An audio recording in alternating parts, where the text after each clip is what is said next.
And thank you for checking us out this week on Convincing Idiots. Ladies and gentlemen, you've tuned in for the right one. We have Idiots Review as usual. We have, we're saying rest in peace to Kirstie Alley and Bob from Sesame Street.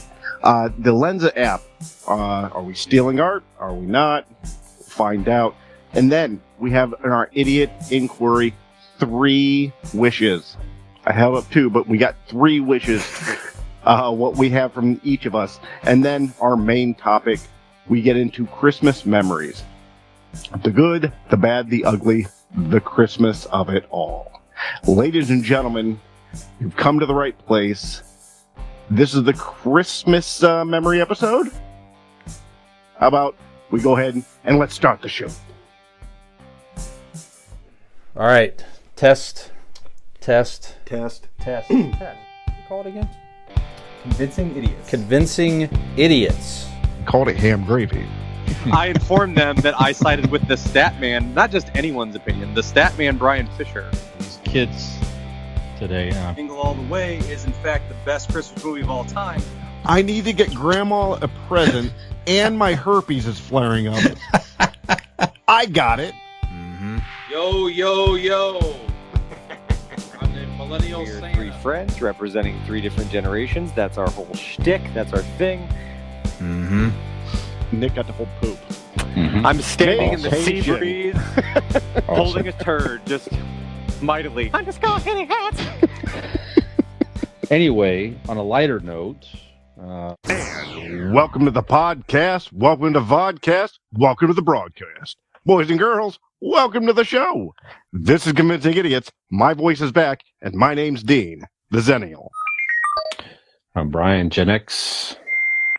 And my name is Nick, and I am a millennial. And if this is your first time joining us, Shame well, on you. let us welcome you. Where have you been? But we're glad you found us finally.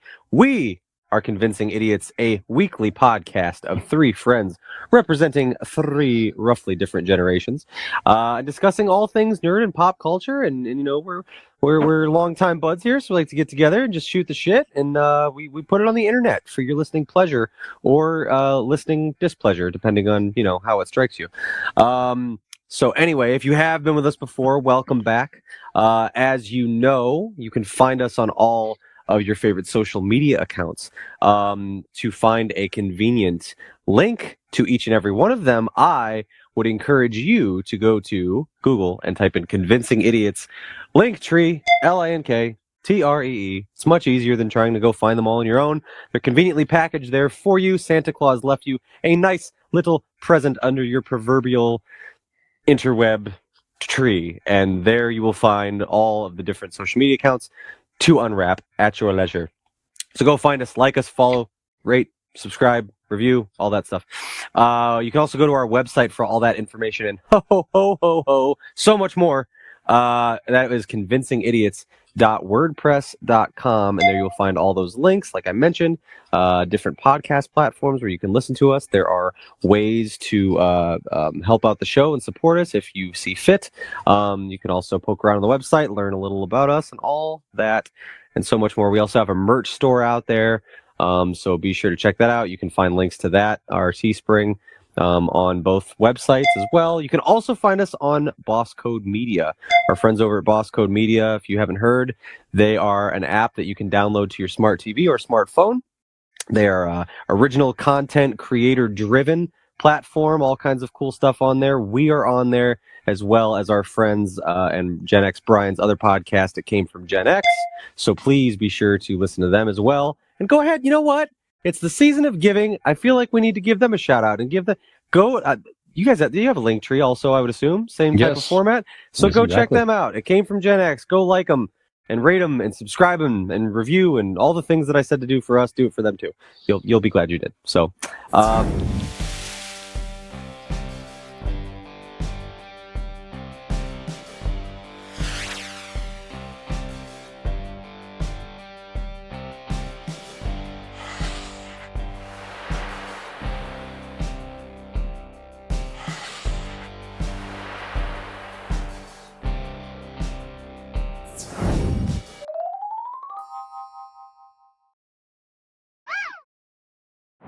So anyway, all that's out of the way. Now people know where to find us. Now we'll never be apart again, and everyone's the better for it. So now we get to the hey there, how are you? How's it going? So Dean, Hey there, how are you? hey there, how are you? Your voice is back there. How you going? How you doing there, bud? Oh, not bad, not bad. I'm good. As you can tell, my voice is back. I have. Well, okay, good. Well, Do we like it's this one not better, this time Nick, of it. or like the last one? One is slightly more grating than the other. So like last week's. Yeah, last week's was a little more tolerable, but I mean, okay. you know, No, it's a matter of preference, I think. No, that's just mean. that is. No, I've been fine. Shall I say, Nick, you are a Asshole. you are a boil-brained codpiece. That's what you are. A boil-brained codpiece. Yep, that's what you are. Wow. What episode of Murder, She Wrote was that on? Where'd you pick that up from? It was actually from a Hallmark movie. Or a Christmas Hallmark movie that I will review later. So that is a tease. You boil-headed codpiece. Boil-headed or boil-brained? Boil-brained. I'm sorry, boil-brained. Boil-brained codpiece. Yeah, boil-brained Interesting. codpiece. Can't wait to unpack that for later. That's a teaser. Sure. Yeah. No, I've been working and living and loving and touching stuff and doing stuff. I don't know what the fuck I've been doing, man. I don't know. I'm fine. I got nothing to report. Touch stuff, putting my mouth on public doorknobs and whatnot. Yeah. Living life. I think his name was Public Doorknob. I don't know. No, actually, you know what? I forgot to tell you guys this. I was driving down the road earlier today, and I think it was on 77. They have this sign. It says, Ohio Transportation puts out, it says, it's been X amount of days since the last serious wreck. Right. Mm-hmm. And I think it said on the thing, it was like 87 days since the last serious wreck. Mm. And like off to the left as I'm driving by, there's like two clown cars that had like smashed into each other, and like clowns were just strewed across the place. I'm like, that's unfortunate that doesn't count. That's awful. I can't wait to hear the crickets inserted when I edit it. I know. Brian's down there got a fucking hard on right now, just knowing the sound effects he can put in to make me look bad. He's gonna eat so much shit when I edit this. Oh my god! Right. He goes. My life goal is to make him fucking look awful. That's cricket worthy. It's fine. I do have, if you will, no pun intended here, but I do have a serious question about those signs. Uh-huh. What constant is it? So I've seen those as well. I see them on my way to Canton all the time.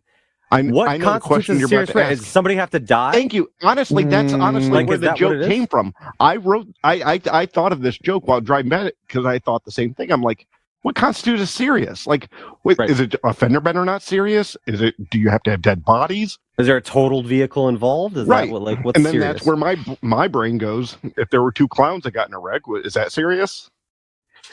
So that's now I get it. Okay. Oh, you didn't fucking get Nick? Did you get it? I got it. Yeah. Okay. It's like I got it. It's just shitty joke.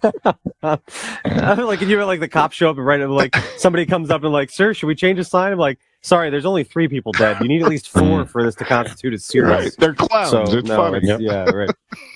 Yeah, but no, I was like, yeah, what is a serious accident? Like, so. Yeah, that's what I thought. All right. Anyway, Brian. Well, at least some actual thought-provoking discussion came from that shit show of a joke. So it served a purpose. Whatever. I'm fucking funny. You fucking boil brain. Codpiece. All right. Well, Brian, surely you have something interesting to say. What have you been up to? I doubt it. I had a good weekend.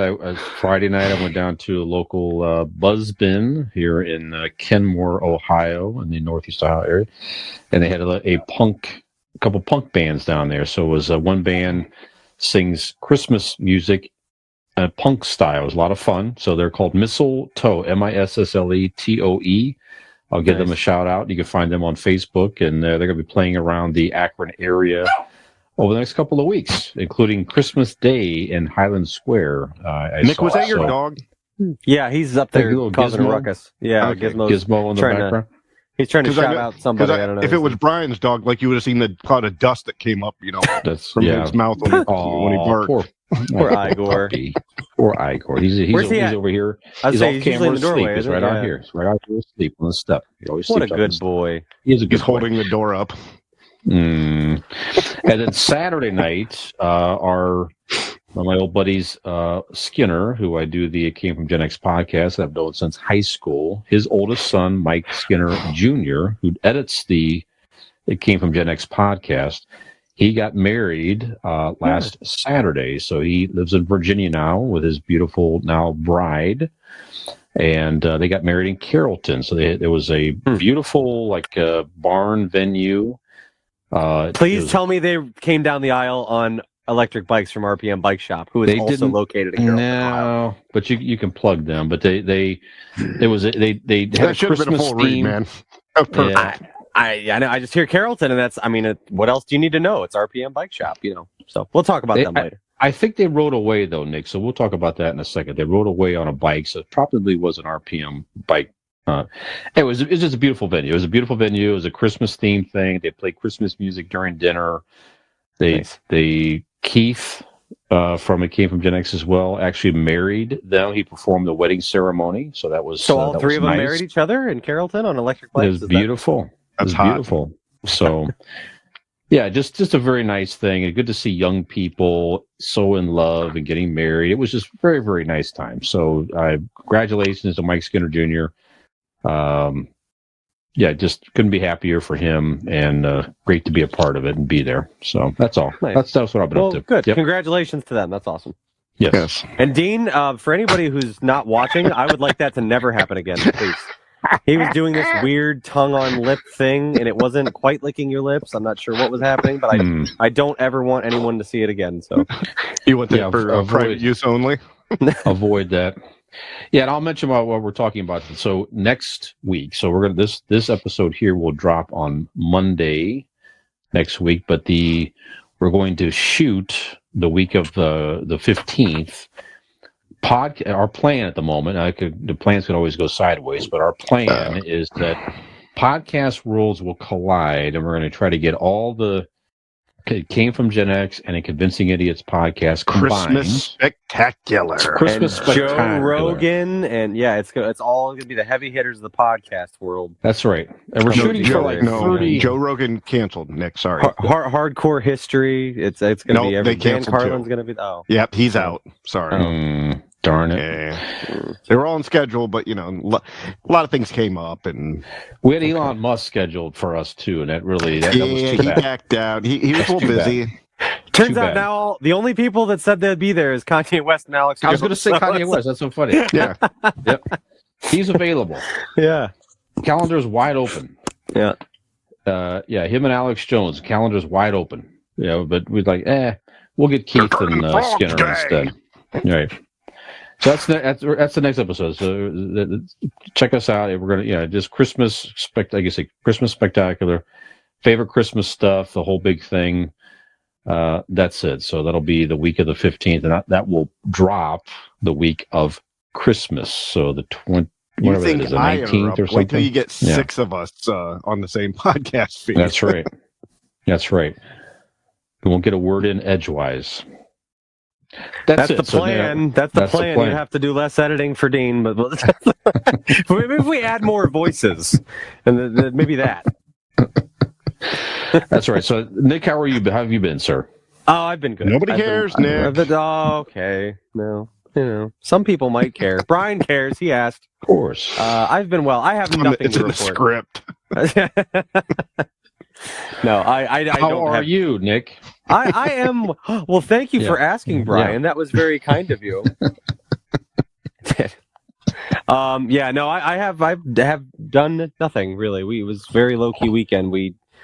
I did stuff around the house. We didn't do anything or go anywhere, so nothing really to report. I can make mine very brief. It was very uneventful, so just trying to get everything squared away as much as possible before Christmas time here. So that's about it. Yeah, nothing.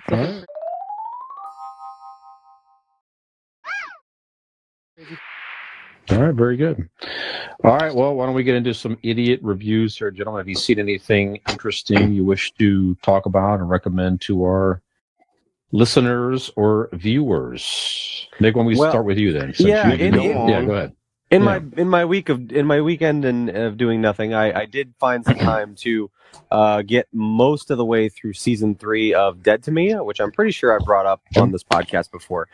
Christina Applegate, Linda Cardellini, I believe is her name. There's the other co-star of the show, and James Marsden. That's how you say his name. It's season 3. It's on Netflix. Have either one of you watched the show? Have either one of you? I've seen been recommended by others too. So yeah, it's incredible. Yeah. It's phenomenally written, but it's a very, very funny show as well.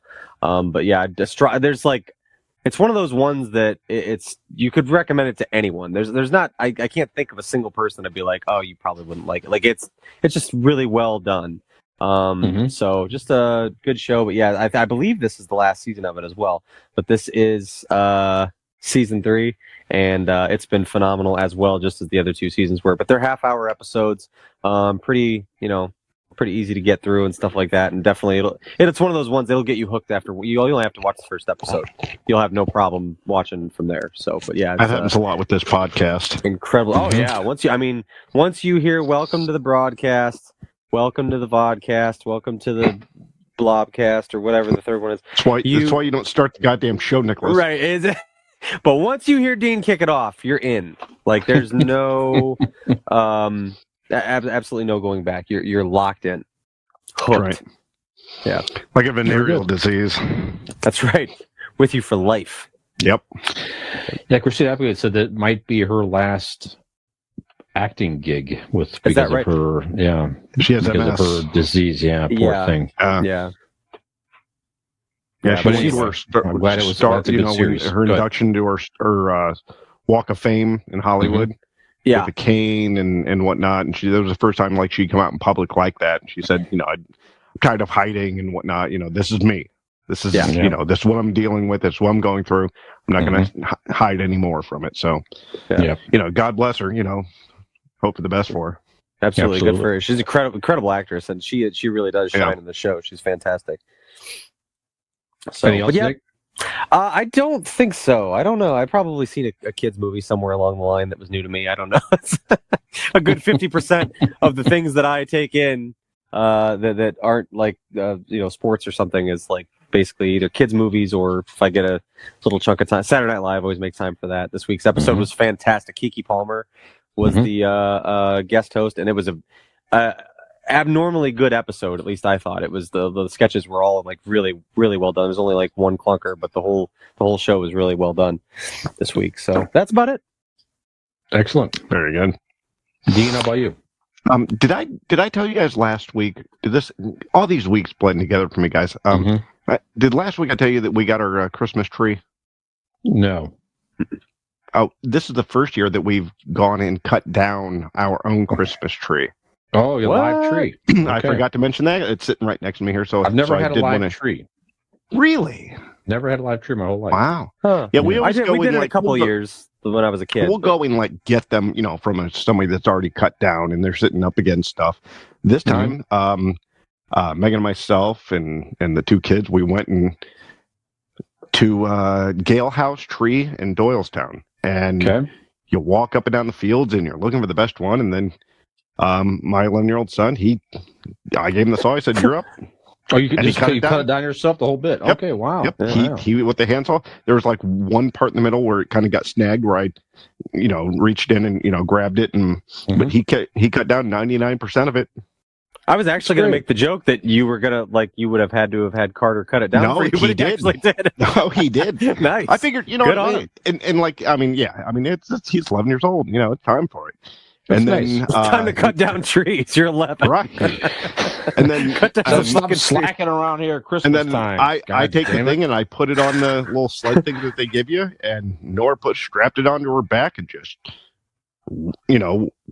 went right throughout the field and drug it herself, and the kids did it themselves. Awesome. That's great. Now, what do you think of the live tree versus the artificial tree? Oh, I always prefer live. Yeah, we have a fake tree for backup.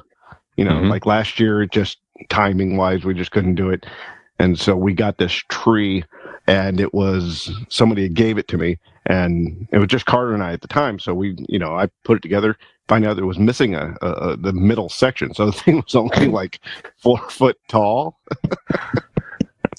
You know what? I said, fuck it. This is awesome. We're doing it. So I decorated the little bastard and got a 4 foot Charlie Brown Christmas tree. Nice. So, Yeah, I've always been hardcore artificial because we can tell by the way you talk. It's just because like we did have, like I said, when I was a kid, we did it. I want to say maybe like 4 times over different years we'd get a live tree. But I just remember like the constant needles falling, the sap and the watering and just the maintenance. We haven't now. I must preface this. We used to have an artificial tree, one of those old school ones where you put you take out every little branch and they're like, oh yeah, and you put them in the thing. Yeah. I've got a 3-piece tree. It's I've had it. It was actually my old my mom and dad bought it when I was probably a teenager, but it's this Martha Stewart brand tree. Comes in 3 sections. As soon as you stand it up, all the limbs come down, and it's on a base that rotates. So the tree slowly spins like it rotates, which makes it a breeze to put lights and everything on and decorate because it's moving and you can just pick, you just got to do it very slowly. Hold the lights as it's spinning. That's exactly what I do. It spins and I just kind of I drape it over the branches and the same with the garland and I follow it around, but I stay in one spot, the tree spins, and then everybody, when it's easy to decorate, the tree's fully decorated all 360 because it's moving and you can get ornaments everywhere. So but I get some people but what I do actually, because one of my, probably after the scent of Play-Doh, my favorite smell is probably a pine tree. So I get we get a pine scented candle, and then so that you still get that. You know what I mean? It's creating the ambiance, but it's not coming millennials. From the tree. That's a band with young kids right there. One of my favorite smells is Play-Doh. It is a nice my smell. favorite smell of the whole You kind of world. forget that as you grow older. You kind of forget about the smell of Play-Doh. Yeah. It's crazy. That's great. If Play-Doh scented candle, Dick would be like, it's the fucking ultimate. I've looked actually online. Right? I think that they're kind of expensive. It probably exists. People special make them on Etsy and stuff like that, and they're super expensive. But I actually little fun fact about Nick. I like to keep one of those tiny little a little bitty size can of Play-Doh next to my bed, and sometimes on my nightstand I just open it and I smell it. It puts me in a happy place, and I put it back. I just keep Play-Doh next to my bed just because I like to smell it. That's nice. Okay. Is it? You know what? That's I went to Allie this, and she's going to say Nick is such a sweet boy. Nick is a sweet boy. Allison, the lovely Allison is correct. Once again, nice. we're going absolutely. That's she so is nice. spot on. Yes, that's so okay. nice. That's so nice. Well, I apologize. It's better than huff and glue like Dean. Look where he ended up. True. That's true. What? What? Yeah, sorry for derailing. I just remembered that was one thing that I had done this past week, so I just wanted to bring it back to that. So as far as what I watched, real quick, since I took up my time here, Netflix, Megan and I like to watch, we're into these Christmas Hallmark type movies, but on Netflix, there's one called The Night Before Christmas. And she said, KNI? Correct. Because she said it's a Hallmark movie, it's got to be a pun. And she suggested for me because it has time travel. And she knows my nerddom and where it lies. So, and this is the night that comes to 2019, because it was made a few years ago, to win the heart of Vanessa Hudgens, which, boy, she's fun to look at. But yeah, that's where he said the boil-brained cod piece inside. Okay. It sounds like an old. That is a very medieval. Yes, because he comes from the 1300s, and it's just silly. But if you go into, like I said before, if you go into these knowing what you're watching, they're fun to make fun of and watch and have fun with. So. Oh yeah. It was a good time. He comes in from the 1300s, and out of everything, like, I'm thinking to myself, and I told Megan, I'm like, they could do a whole movie just on his fucking amazement of the bathroom. Sure. Like, yeah, somebody from sure. the 1300, out of everything. First of all, you'd be Fascinating. freaked out by just electricity in general. Sure. But now just, you could put him in the bathroom and do a whole bit on Yeah. that. Like, oh, this guy, you mean I don't have to shit out the window? Right, exactly. Running water, like, whoa. Yeah.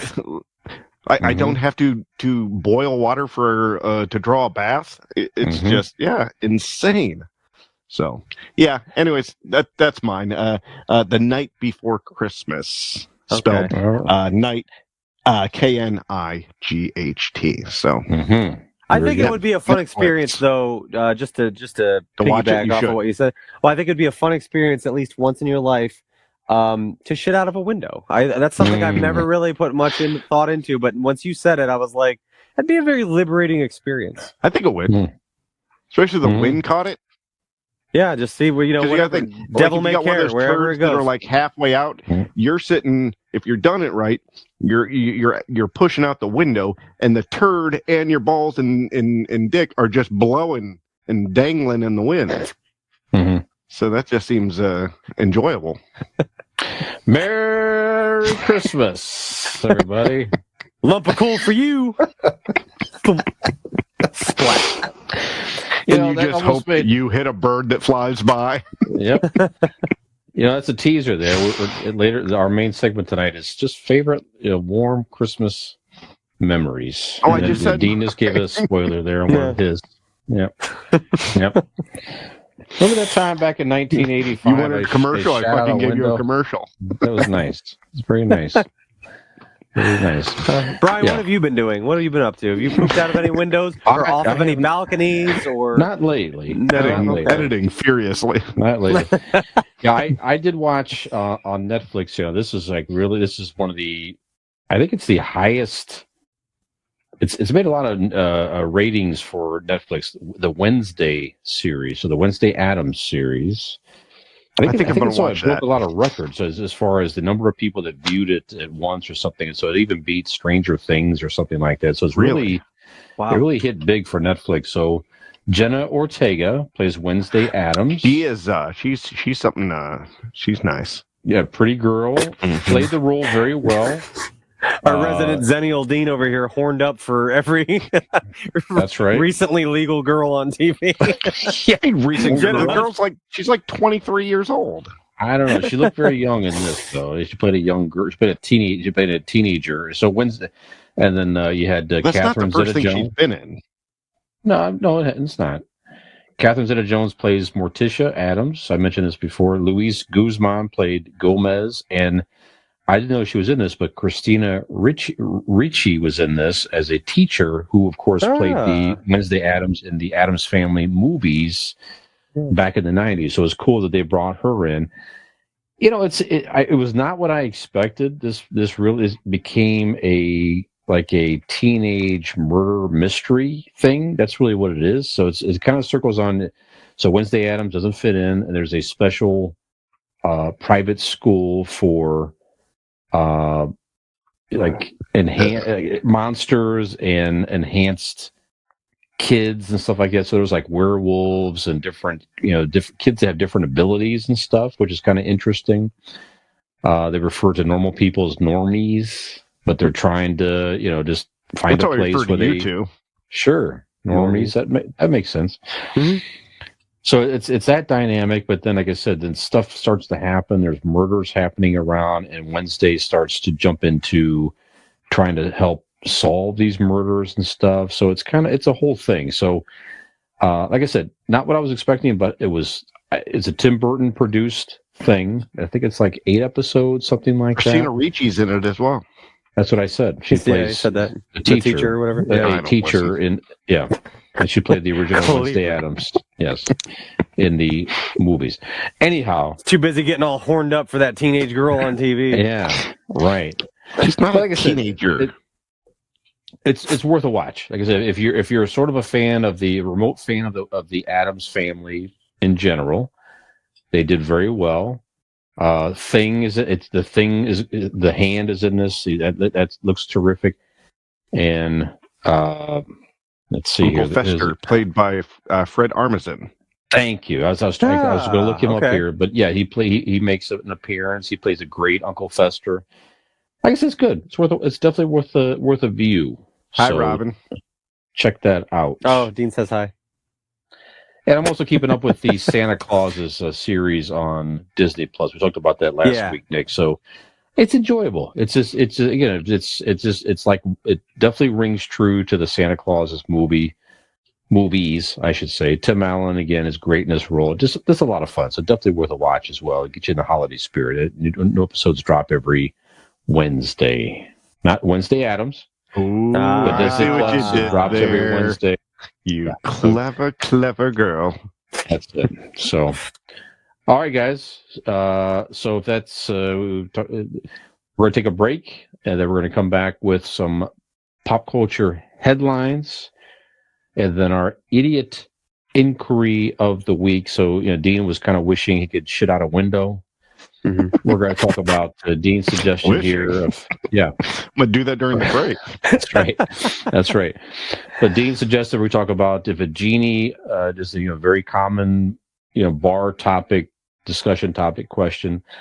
But we're going to see where it goes for us here. If the genie offered you 3 wishes, what would be your wishes? And nothing's goofy like I wish for more wishes or anything like that. It's just sincere wishes. We're going to talk about that in our idiot inquiry after the break.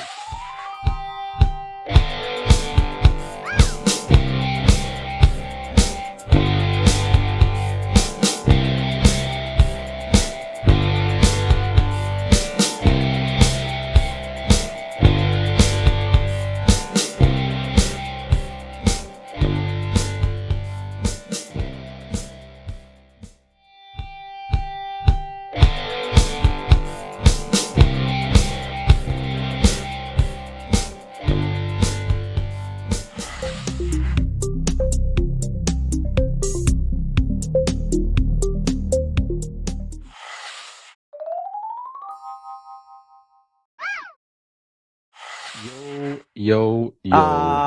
There he is. That's Millennial Santa. Millennial Santa favorite. making another appearance. Bringing yes, indeed. Play-Doh-scented candles to millennials far and wide.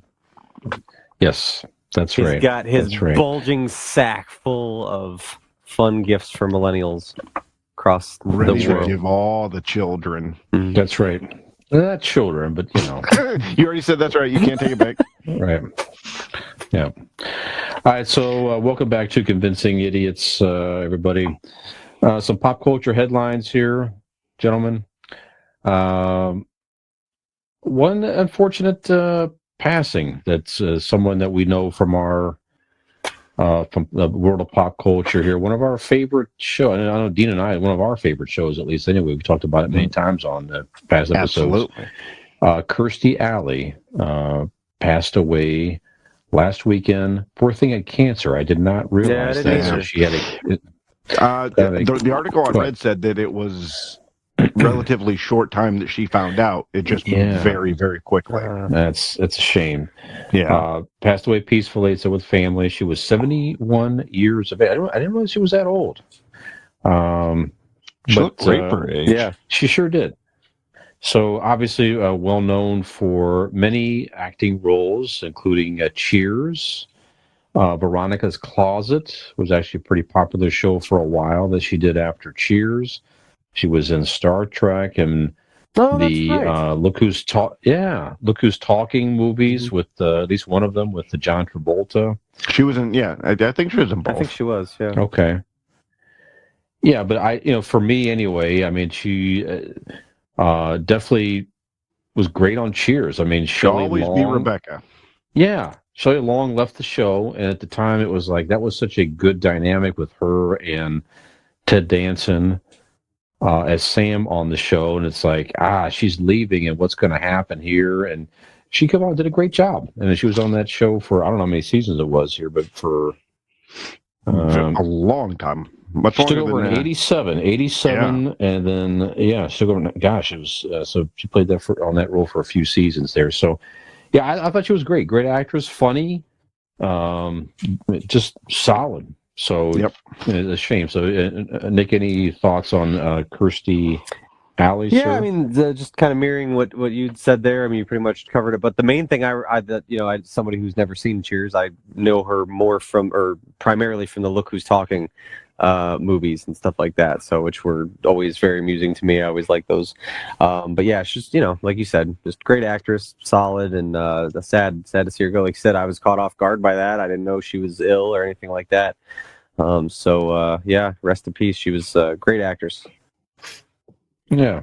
Dean, any thoughts? I mean, you guys both said exactly what it needs to be said. Cheers is iconic. She was iconic in the role. She took what easily could have sank a show. Sure. And some say debatable, but some say made it better. Sure. With her role over Shelley Long's.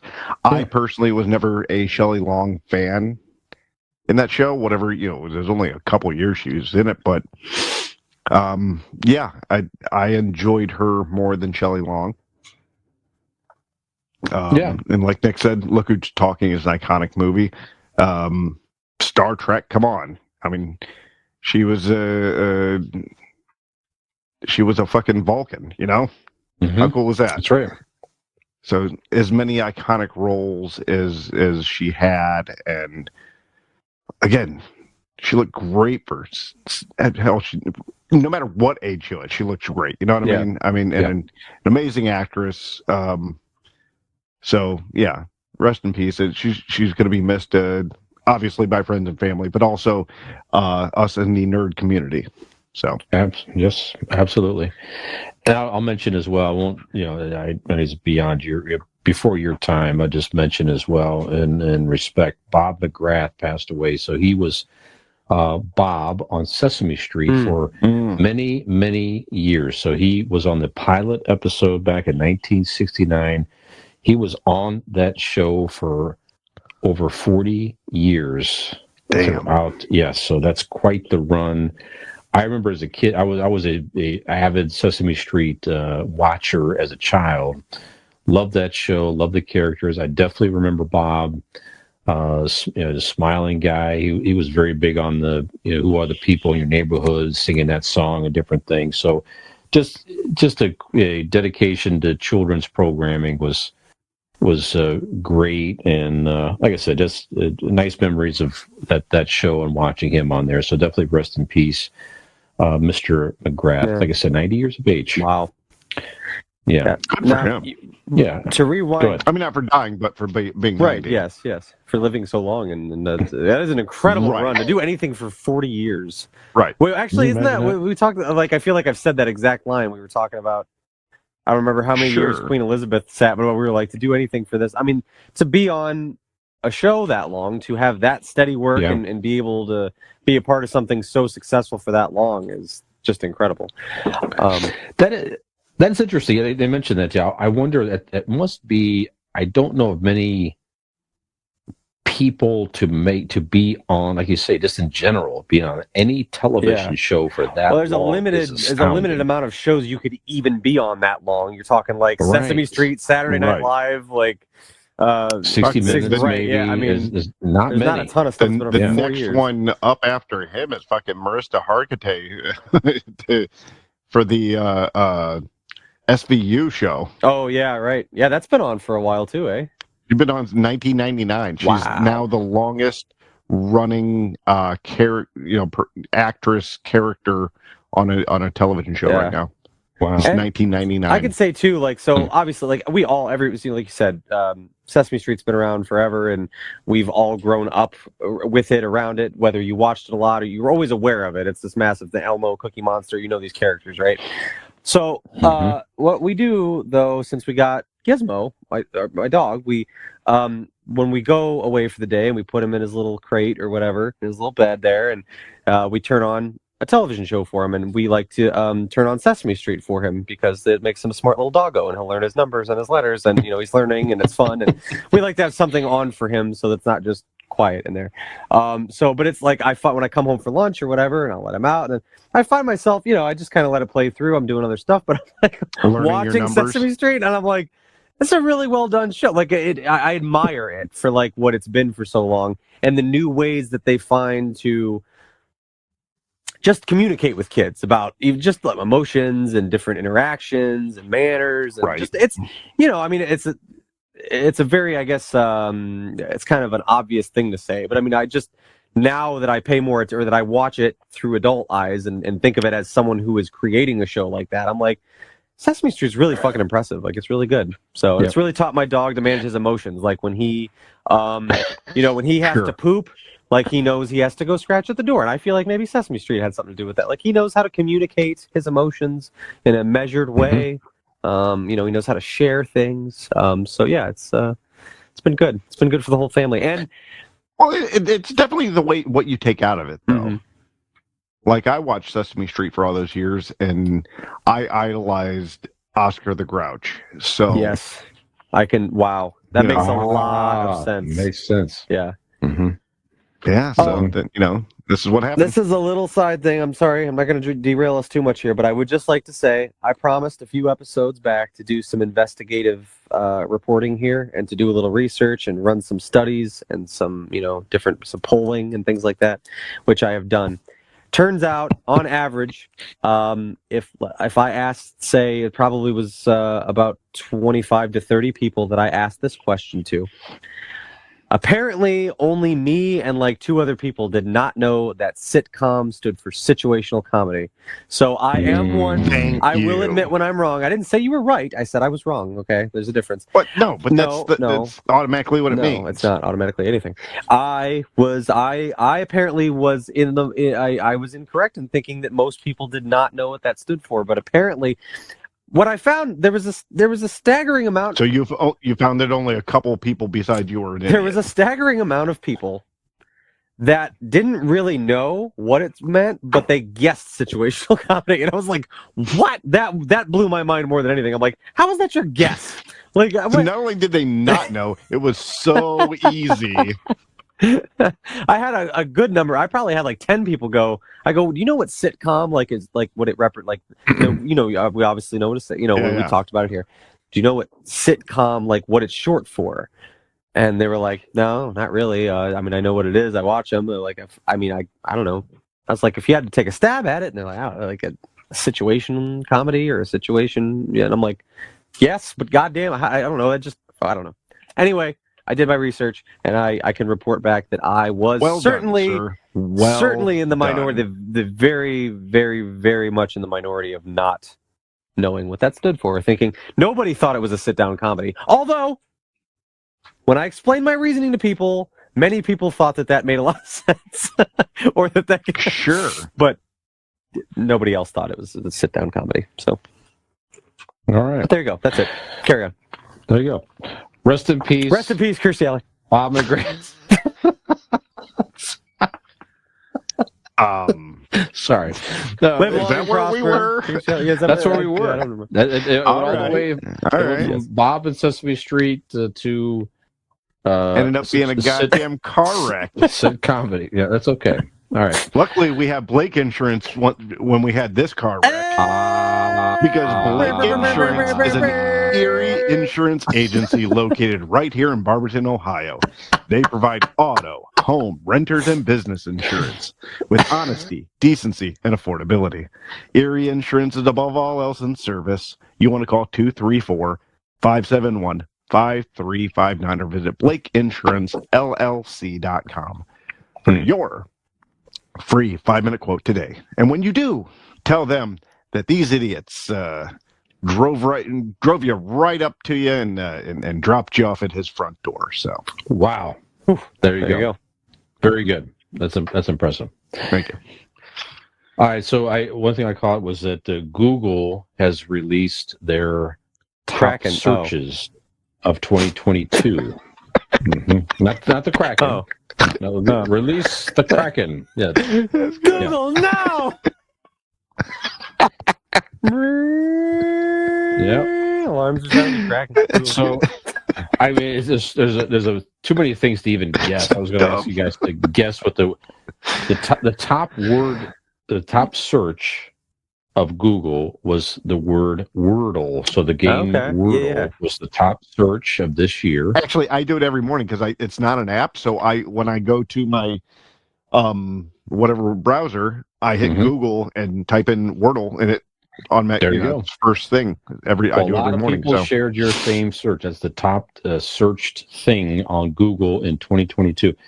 Now, then number 2 was election results. Okay. Sure. And I just want you to kind of guess. So, who do you think maybe of 2022? Just give me a guess of the person that this is number 3 search. The top person's name of all of 2022. Do you venture a guess of who that might be? Who was the most Googled person? Okay. Yes, Dean from Convincing Idiots.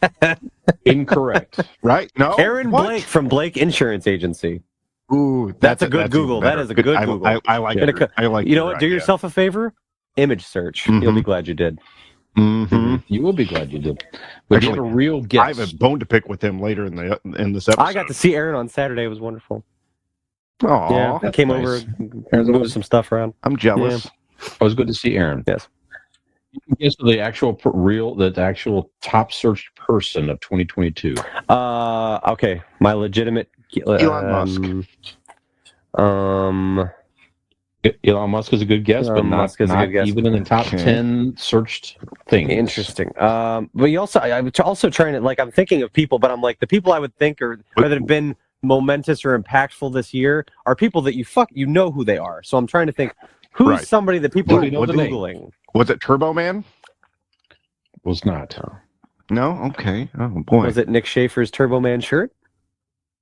It was not. See, when I said Dean, I got the Harvey Family Christmas shirt. Nice. There you go.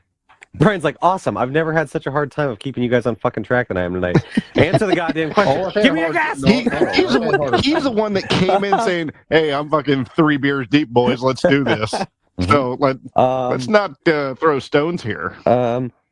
Okay. I think that the most Googled person this year, I'm gonna have to say Frank Sinatra. Jeff Bezos.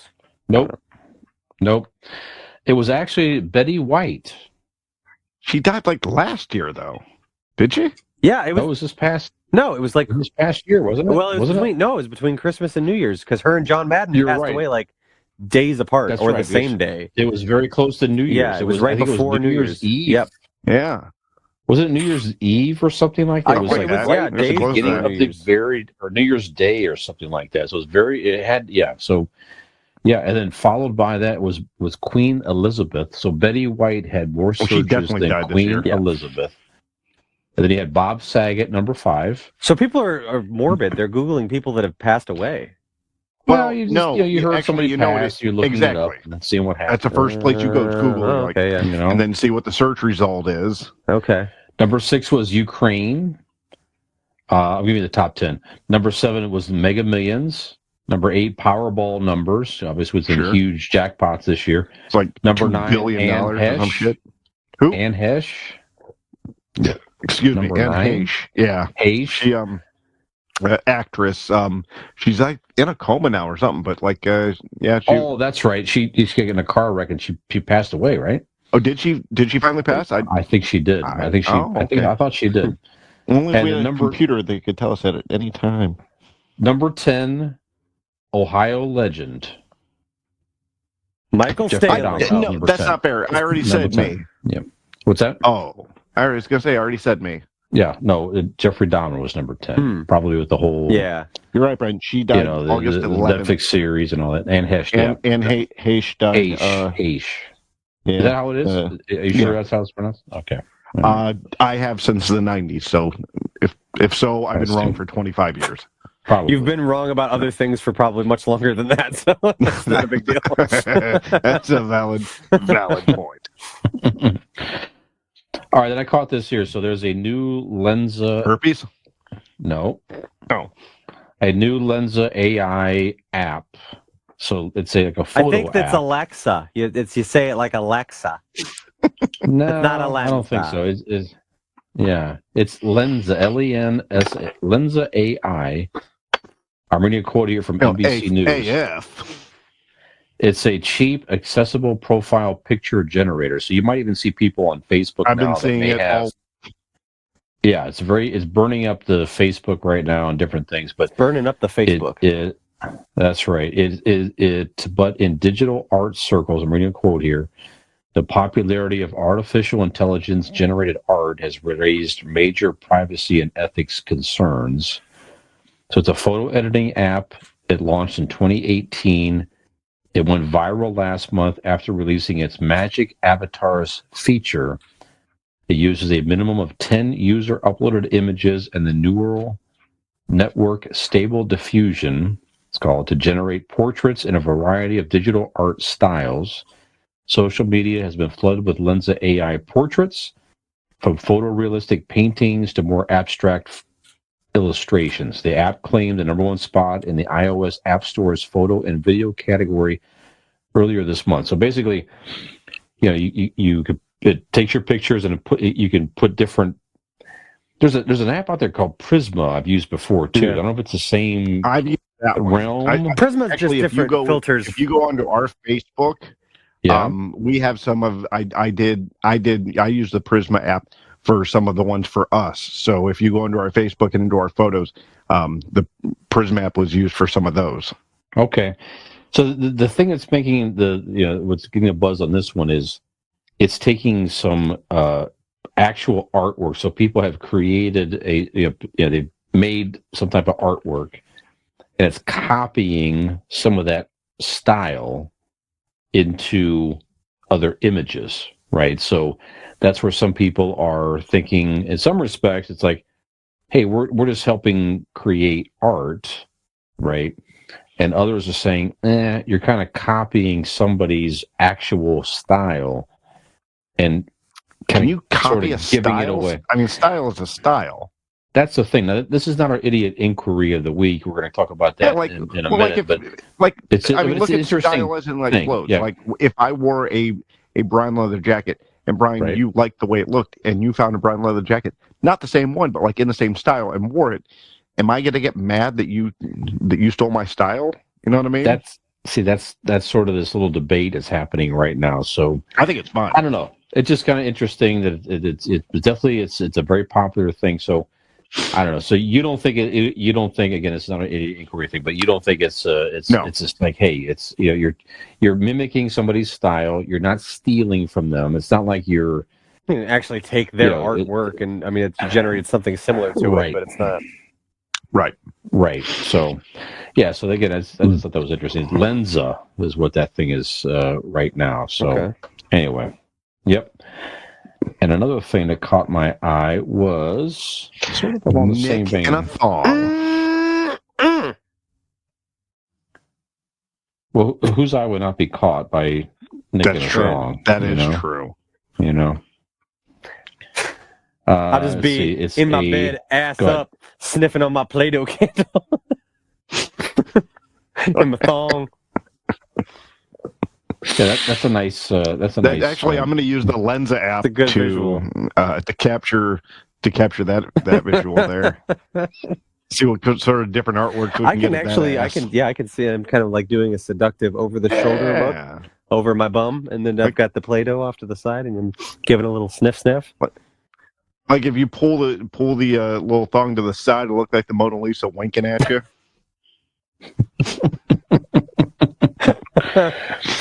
Brian, have you found what you're looking for? We're very- vaping and it's not going well. You know, oh, no, You're not going to like it once you actually listen back to it.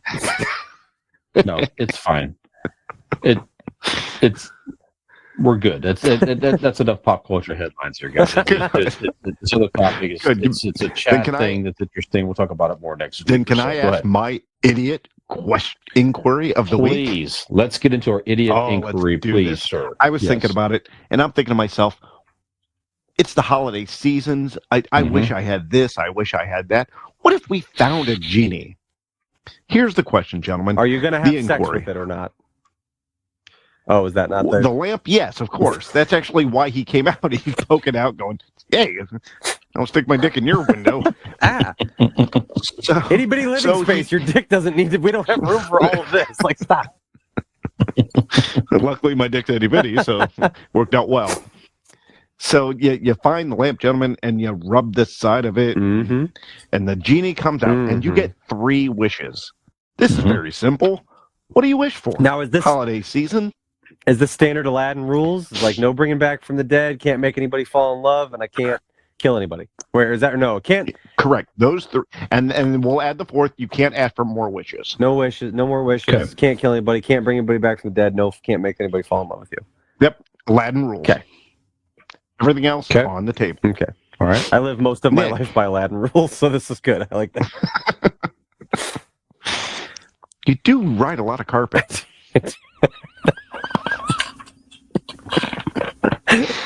Nick, Yeah. what I would be your... hear it's a lot of shag carpet. That's right. All right. So moving right along. It's plush. Moving right along. All right. Yeah. Well, you want my 3 wishes? Do you want to go one at a time, or you don't want to do all One at 3 a- each? One at a time. All right, that's One fine. wish at a Nick, time? what is your first My wish? first Yeah. wish. My first wish. Well, my first wish is To be a real boy. my first to be a real boy, real boy. My At least in his pants. wow, thanks. My first wish is a pretty obvious one. When I think of things that could okay. be granted to me, things that I simply That the Maple Leafs win a championship in my lifetime. God that's damn it. 100% what it is. It's that the Leafs win a Stanley Cup. It is. And the you don't- genie goes, "Come on, even I can't create You don't miracles." understand the fear that lives down in my soul that it is possible that I may die someday and never see it happen. So that is my first and easiest layup wish. We're Browns fans. I We would get like- 3 wishes. I want the Maple Leafs to win a Stanley Cup. I want to see the Okay. Maple Leafs win a Stanley. And you know what? It's a wish, right? So I want to Sure. physically, if I'm going to, let's do it up, right? I want to be in house. Center I want to court. be there. Like I want to be a part of it. But yes, right behind the I bench. want, but if I can't add on it, I want them to win. That's enough. I need them to win the Stanley Cup, Wow. please. Okay. And specifically, I can like respect that. like this team, this core. I want Austin Matthews there and Mitch, and I want the whole group. So Right. I want these guys to win. Like now, I want them to win a cup now. So that is my first wish. Nice. Okay. Wow. At home too. Yeah, if on home ice, fucking Right. sick. Yes.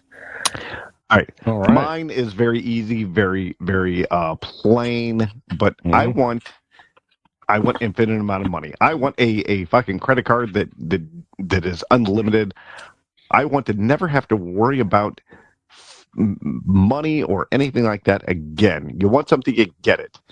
And I think that I think I'm a reasonable enough man to where I wouldn't become corrupt. I would just fake my death and then just live a nice happy life. I don't know about you. Like, that's a good wish, but like, I think you would be corrupted. And here's why I say that. I consider myself to be a better person than you. And if someone handed me $500 free right now, I'd immediately start walking outside and finding poor people to spit on because I would instantly think I'm better. So I can only imagine what you would do with an unlimited amount of money. So that's scary. I think you would. I don't know. I would definitely hire you, Nicholas, just to once a day. I want to flick your left nipple as hard as I can. Okay. And you would be paid a hefty salary, a very hefty salary, but that's all you do.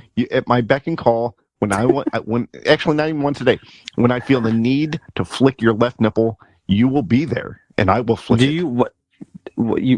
So like that's fine that you have a favorite, but why the left instead of the right? Why don't you mind your own goddamn business? Fair enough. Yep. Not one to kiss and tell, are we? Okay. Brian, what's your first wish? Is it logical like ours?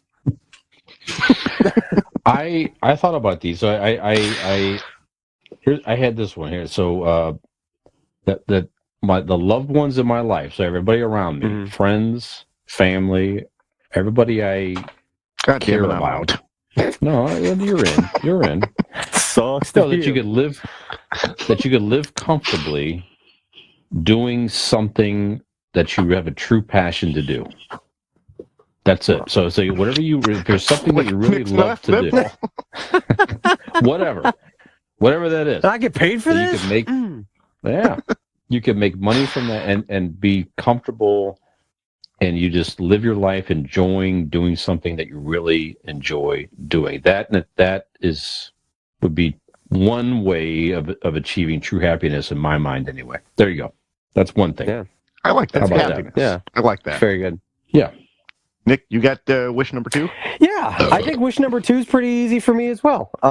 There are a lot of fun things you could do, obviously, with 3 wishes and unlimited wishes, or not unlimited wishes, but an unlimited amount of options of things that you could wish for. But I mean, if I think of, I'm a pretty lucky guy. I've got, I feel sometimes almost too blessed in with things, because I'm like, I don't exactly have like a career of my dreams or anything. I totally agree I don't with have a you. career. You are too I'm blessed. too blessed. Hashtag too blessed.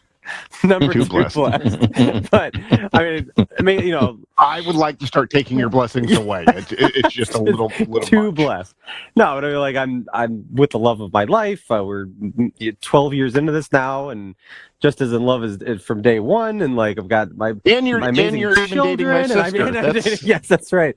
That's sweet. That's On it, top of yeah, that, it's yeah. nice. I mean, it's an embarrassment of riches That's over very here. cute. It's an embarrassment of riches over here. But when I think of things that are left out, there's not many left on the table, other than sure would be nice to have a sequel to Jingle All the Way that actually has the original cast in it. I don't want no Of like course. Larry the Cable Guy Jingle All the Way 2 bullshit. Like if we could actually get an Arnold Schwarzenegger and Sinbad reunited for a Jingle All the Way 2. I think That's that would be pretty cool, because then I'd probably just about have it all. You know what I mean? So I'm gonna go with that Jingle All the Way 2 for the second wish, with the original cast, of course. Of course. Yes. Of course. That's admirable. I appreciate that. Yes. And There you for, go. and for everyone on the internet does to it see just- my wonderful shirt that Brian got me last year for Christmas, my Turbo Man shirt. That's right. Mhm. So does poor Phil Hartman, is he resurrected well, from the you dead? can't, though. Or how does that? Yeah. No, Because he can't do that. Yeah. Can't raise anybody from the dead. No, goddamn, Okay. yeah. Rest in peace, Okay. Philly. Most of the cast. Yes. So you have a 70-some-year-old Arnold, Yep. and you have a recovering stroke Sinbad. Yeah. Your man. movie's gonna be And then terrific. Jake Lloyd, Mhm. all grown up and Is he in fresh jail? out of jail, from however many DUIs he's had. Yeah. This This is gonna be awesome. and All Rita right. Wilson's there too, and I think it's a I mean, she actually straight to I think streaming she's doing production, just but that's fine. okay. John Belushi. We get him acting and doing something. He could Sure. probably use a Sure. movie right now. I like Jim Belushi? Jim Belushi, No, right? no. Jim. Yeah, I'm sorry, not John. Not Jim. Belushi. Yeah, Yeah, Jim. that's Not, okay. yes, Jim. That Andy wasn't That's even. okay. the first Yes, one. that's right. That's yes. all right. Okay. All Big right. Show and all that. Yeah, Everybody's there. Yeah. Yep. Big Show's coming Yeah, back. yeah. This is maybe a straight to Hulu production at best, I think. Yeah. I mean, that's fine. What- I don't care do you how I get it. remember- I don't This care. could be a Tubi. This could be another You guys Tubi remember thing. watching the Yeah. TV show 30 Rock, where Mhm. they wanted to? I think it was Kenneth's dying wish or whatever silly thing, but Mhm. he wanted to see a resolution at Night Court. So they got the cast back together to film like a last episode, and it was just for him. It sounds Like it wasn't familiar. going to air or anything. Yeah. And it was really funny. It was actually the first time and last time the cast from Night Court got together. Night Court was the show. I misspoke when I made the joke earlier about what episode. I think I said Murder, She Wrote, but I meant Night Court Yes. because that's the one you're always bringing up. That would have been funnier. Yeah, Yes. That would have been funnier. I don't know the difference between the two, so I Yep. just thought that they were the same I thing. think I keep moving my fucking camera here. Yeah. All right. So Dean, I think we're on Wish to number 2? my Yep. second wish is Yes, sir. again, I'm a simple man. It's easy. My second wish is infinite or not whatever health. Mhm. God mode. Yes. Like, the perfect skin, my hairline grows back. I'm just jacked and ripped and I live, I don't want to live forever because that seems exhausting. Right. But I want to look you know, beautiful I for live as a long good as I'm alive. Exactly. Yeah. Perfect health and Yeah. you could eat whatever you want, smoke whatever you want. You could fucking take whatever pills you want, or you want to fucking whatever. You're just infinite health. Yeah. The epitome of beauty and health. I like it. That's my number 2. Okay. Very good. And I can hopefully come close to Brian. So, Yeah. Brian, Yeah. speaking of you, Keep what's your working. second? Yeah. I I have to find a genie. I have that my future generations will live well and prosper. So basically, Peyton, her So children. you want them to do good in the present. Now this is the nexus for the future. That's correct. So Okay. I want them to do well. So basically, I would just like my lineage to just, I'm not saying it's nothing crazy, just live well, be comfortable, live well, prosper. That is my hope and my wish for my daughter and future and generations. So if she has kids with Joey, that everybody's just okay. Easy on that. Everybody's okay. Joey would be a wonderful father. No, I think he will be. Yeah, I think he would. Fuck Yeah, Joey. good kid. Good kid. I'm watching you, kid. Joe. Joey goes, I'm not watching Yeah, your the fucking mo- podcast, so you can watch me all you want. Probably right. Probably right about that. You can't even support your future father-in-law, you sack of shit. I knew I had a problem with you, Joseph. You son of a bitch. The kids are moving in together in January. Got a condo moving in together in No, January. no, nice. we'll talk Yes, off here. indeed. We'll see what can happen. All right. Yeah, that's so good. Nice. Happy Good for for them. them. Happy Relax. for them. Relax. Yeah, it's Happy for fine. them, motherfucker. I got time for grandkids. I'm not ready for that. Just not yet. But it's fine. It's not what your back and your gray hair says, but you know. That's right. That's right. Or your gray back hair.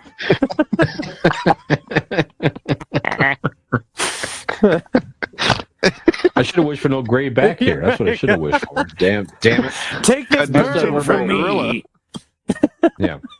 All right, Nick, what's your next wish? Sir? Besides Third no and gray final back wish, hair on me. make it good. Okay, third and final wish. It's like I'm tired of gray back hair. This all is the time. Fuck that. He enjoys combing it while he's behind you. I draw pictures in it sometimes with my finger. It's like one of those pillows that turns over, the different kind, you know. He's brushing in the wind. Mm-hmm. No, so this is tough, right? As much as I would like to, so third and final wish, you're down on the line here. As much as I would love to do the honor for the genie and free him and do all that happy horse shit, I simply can't pass up on this wish, and neither should any of you or anyone listening, because if you've got one wish left in the bank, the only thing you should be wishing for is your very own electric bike. And where better to get one? I got good news for you. You don't actually even need a magic lamp or a genie to get one. All you need is some precious information, which I am about to provide for you right now. All you have to do is go into that search bar. If you're watching us on Facebook or wherever, search on Facebook, RPM Bike Shop, okay?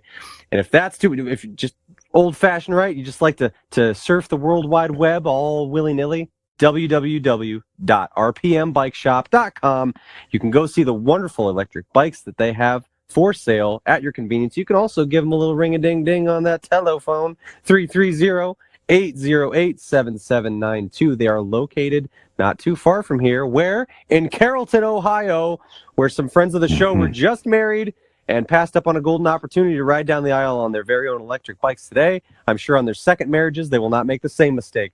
But for now, you too can call RPM Bike Shop today, Carrollton, Ohio. 330-808-7792 is that number once again. So don't waste your final wish.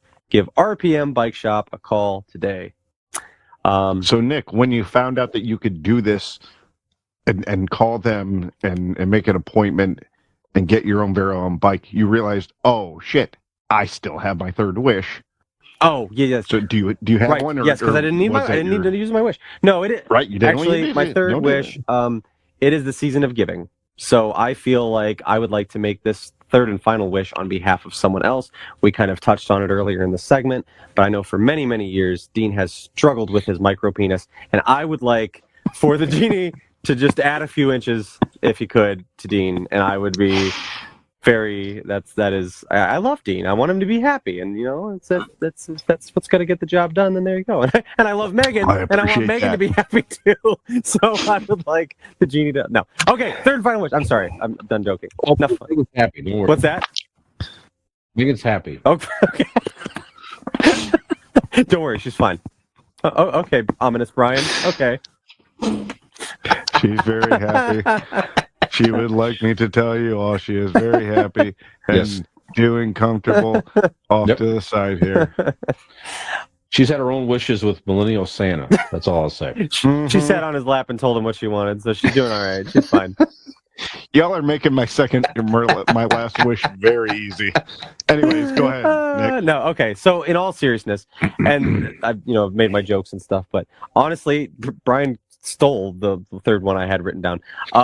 Yeah, my third wish would be simple as like having, once you have kids, that's all you ever wish for them is just to not necessarily, again, it doesn't have to be anything wild. It's just, I want them to be healthy and I want them to find fullness and happiness in life like the way that I have. And I want them to be happy. Like I feel, like I said off the top, I feel very fortunate in my life. I, and have all the things that I need, and I'm very fortunate in many ways. And like, I would just like for them to find that place in their life, So that would be the actual wish there. Very good. Dean, That's very touching. an unlimited cheese ball container. Actually, unlimited cheese balls this podcast. So Yeah. Okay. I've thought about this, and I at this point I have unlimited money from the genie, and I have unlimited health. I am a very strong boy. But now, my third and final wish, like you both, I would like to give back, so to speak. You're gonna give us herpes, aren't you? No, I thought. We can't give it twice, so no. Again? You want more? Again? You want more? No, my symbol is this, and I've written them down here. I actually want 2.5 inches bigger penis than Brian has. Even if he wishes for the biggest penis in the world, my wish is to have 2.5 inches bigger than Brian's penis. So that is my if you're really going to jump like that from micro penis to like biggest in the world, I mean, I'm worried about your hips actually. Like I just don't know how I think you got to work your way up. But I have that health thing going. Right, okay, yeah. So I'll be strong enough to maintain such girth and wealth of the genitalia marketing area. Genital wealth. Genital wealth. That ain't a goddamn t-shirt. Genital wealth. Hashtag genital wealth. Genital wealth. Brian, you got a third wish? Mine was just a very big. I don't know if it's boring or not, but just a big one. Just had the whole world peace thing. Just the world can live definitely in peace and harmony. Definitely an off the board call to not go with the biggest genital wealth, but okay. Yes. Okay. That's world peace. All right, if you're sure. I mean, whatever. Man serving. You can have the biggest penis. No, I want everybody to stop killing each other. But like the dick could be huge. But somebody's dick's gonna be bigger than yours. By 2.5 inches. No, that is a very, I mean, obviously that's. So yours will be 5 inches then, Dean, and that's fine. That's okay. We'll live with it. And I go, shit, I didn't know that about him. He always seems so confident. Damn. All right. Well, hey, I lost it on this shit. Yep. That's it. That's a good topic, though, Dean. Absolutely. Well, since we've all had our wishes granted and the world's a better place and we're better for it. With bigger dicks. Why don't we take with bigger dicks? So that's right. We're all strong. We talked about genies, and I'll mention one more genie, if you don't mind, just for a second here. So, stuffgenie.com, STUFF genie, GENIE.com. Look at him. Yes, that is the email address of one of our new friends here at Magic City Comics and Collectibles. So if you were in the Northeast Ohio Barberton area, Magic City Comics and Collectibles. You can also give them a call at 575-5579. I'll say it again, 330-575-5579. Right downtown Barberton. Very cool comic shop. They have a lot of Funko Pops and tons of just gift ideas. If you're in the nerdy pop culture, if fans of that culture are on your gift list, go check them out if you're in the Barberton area. A lot of cool stuff in there. Go check them out. Magic City Comics and Collectibles. You can also find them on Facebook. And that's it. So there you go. So thanks to our friends out there at Magic City Comics and Collectibles. Beautiful. There you go. So on that note, we're going to take a break, and we're going to come back with Christmas. Our main topic tonight is Christmas memories, moments, just a whole warm, fuzzy Back segment coming up here. That's right. Brian's 5 inches. It could be talking about my back. It could be talking about Millennial Santa adventures. Oh, You never know. So come back after the break. we will come back. Why did Mom give you the silver? I was supposed to get the silver. Where were you when Mom was sick? Oh, that's right. You were in Florida with that Don't guy. talk to my wife that way. Talk to her any way I want to. Excuse me. You know, you're not even relevant. I've got to say, I think I want to be a Democrat. Okay, time out. Fangs and claws away. Peace on earth, goodwill to each other. Where's the love? You can't stop, Grandma. You can't.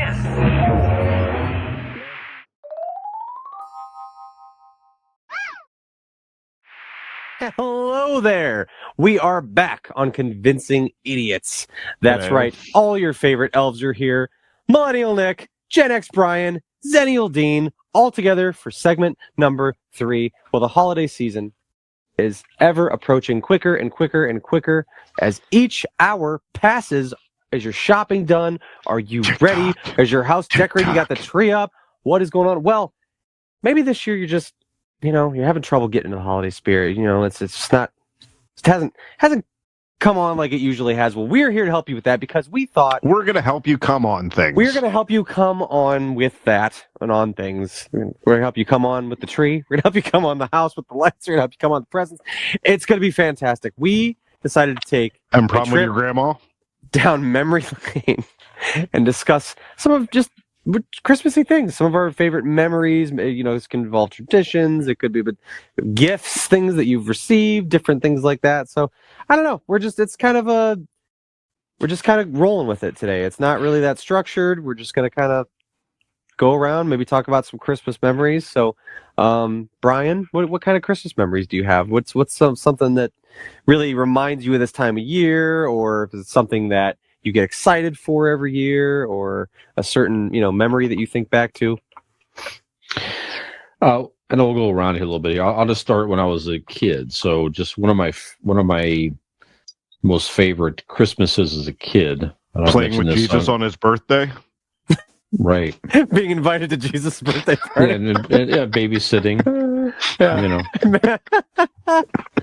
No, but it's as a kid, obviously the thing it's like you're looking for, it's the whole magic of Christmas, and you want stuff, right? So it's the whole Santa, getting gifts. That's what you're focused on more as a kid, I think, anyway. So, and I mentioned this before, but there was one Christmas when I got I wished at that time, one of my big Christmas gifts, which I never thought I would ever receive, was an Atari 2600. So one of the How old were original, maybe 12, something like that. Okay. Young kid.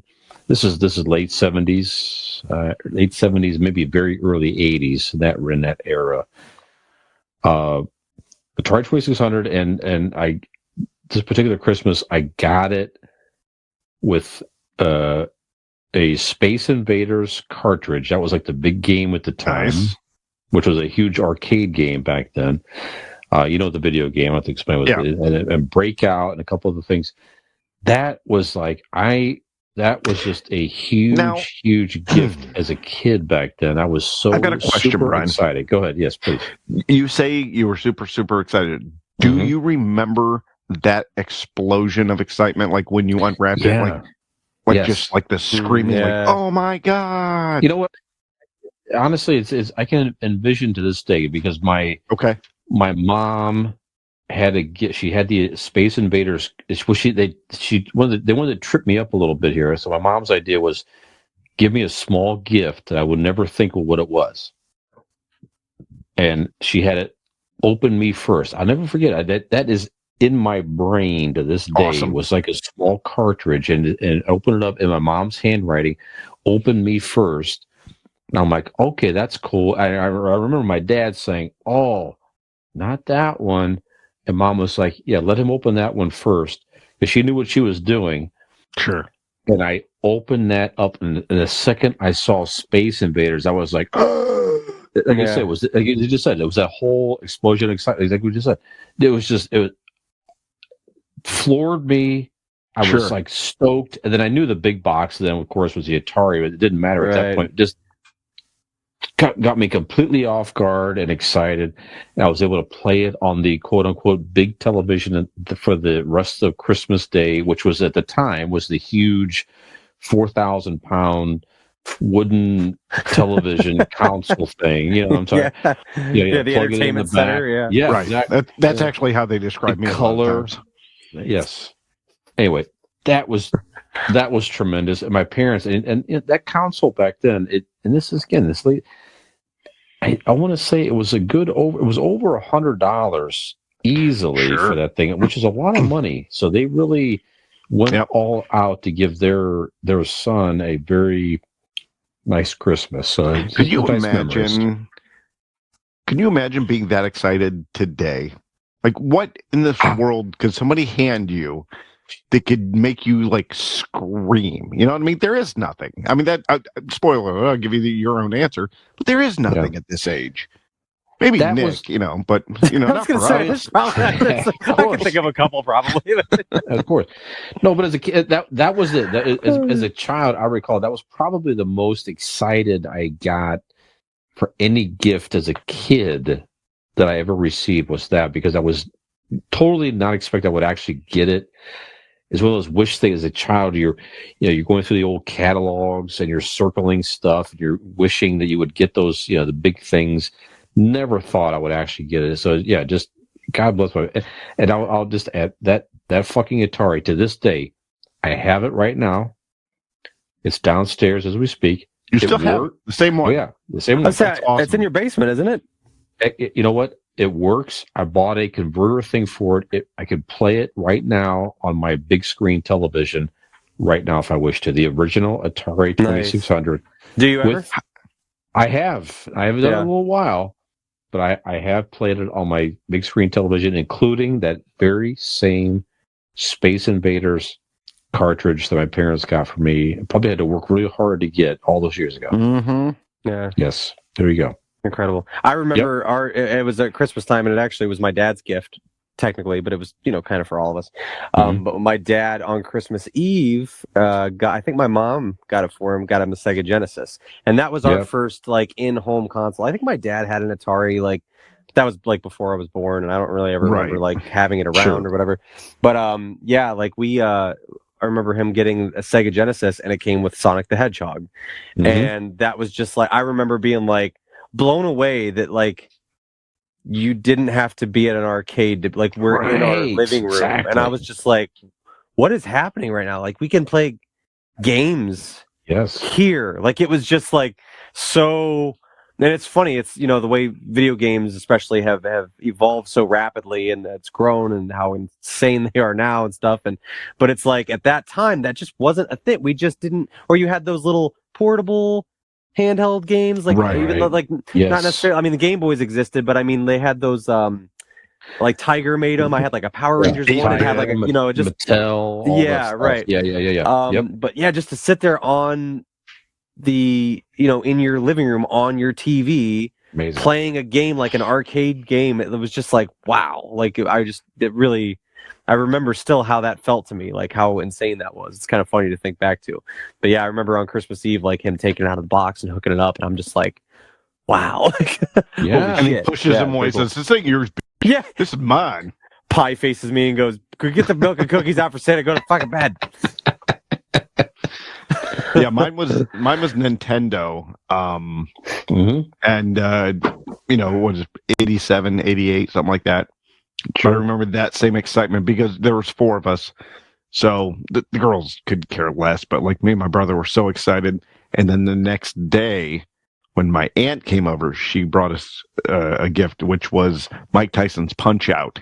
Ooh. Which to this day is one of the best games on the original NES. Oh, yeah, absolutely. I love Mike Tyson's Punch-Out! So I remember that excitement. Hell, I think I was more excited about the game than I was the console. Right, exactly. Yeah, that's it. Yeah. Yep. All right, very cool. All right, who's next? Dean, Christmas memories? Christmas memories. Oh, okay. I've got a couple. One is I was all year and even ramping up to Christmas. I remember being like so excited, and there was like only one fucking thing that I wanted, and I'd tell everybody I wanted a fucking Red Ryder BB gun. And coming up to it, like, and then all of a sudden, we're all sitting around the Christmas tree, and I'm with friends. I didn't get it right until like everybody was sleeping or whatever. My dad looks over and goes, "Hey, what's that over there?" I'm like, "What? What's that, guys?" Oh, anyways, so I feel like this was probably a plot of the Christmas Story movie. I think. No, yeah, my sounds very similar. You're right. My Christmas story. Yeah, you're right, Brian. Yeah. It sounds very familiar. Well, maybe I've told you this before. Was it behind the desk, the BB gun? Maybe I have told you this before. Maybe. Oh, you did tell us about this because it was something about like how like your house that like your friends came over or whatever. Like, but like when the inside of your house was different than the outside of your house, and it wasn't even the same house or something stupid. That's right. Yeah. Yeah. So, okay, maybe. Sorry, so I won't tell you. Maybe guys. you did tell us. Was stuck to a pole earlier or something like that. No, well, that was my buddy. Typically, that was my buddy Nick. His tongue was stuck to a pole, definitely. That actually was my favorite Christmas.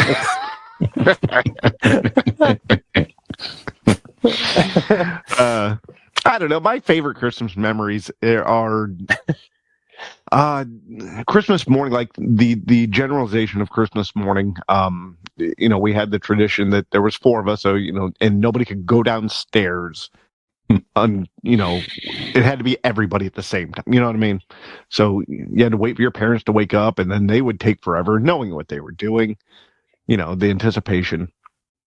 And then they would each year they'd send a new kid, one down to do a fucking recon mission to see and come back up. "Oh my God, you should see it," and stuff. I mean, and again, we weren't rich. We didn't have a lot, but hell, there were 4 of us. So it looked just like a massive sea of presents because there was, 4 of us. You learn how to divide things up in quarters in your mind real fast. You're like, okay, let's see. That's no. Right, I probably got about. You tried, but 4. they didn't actually like actual divvy them up. It was like the majority of them were for Robin, and like we got like maybe like a half a present, right? We got an orange, right? And that was the one they beat me with earlier. Yeah, in a sock. Yeah, that was my Halloween present. So yeah, no, those are some of my memories. It's just that anticipation, that excitement of Christmas morning, and just it's the whole morning thing of going downstairs and making the hot chocolate and they make like a special breakfast or whatever, but nobody's eating it because all the kids are excited and stuff, and so.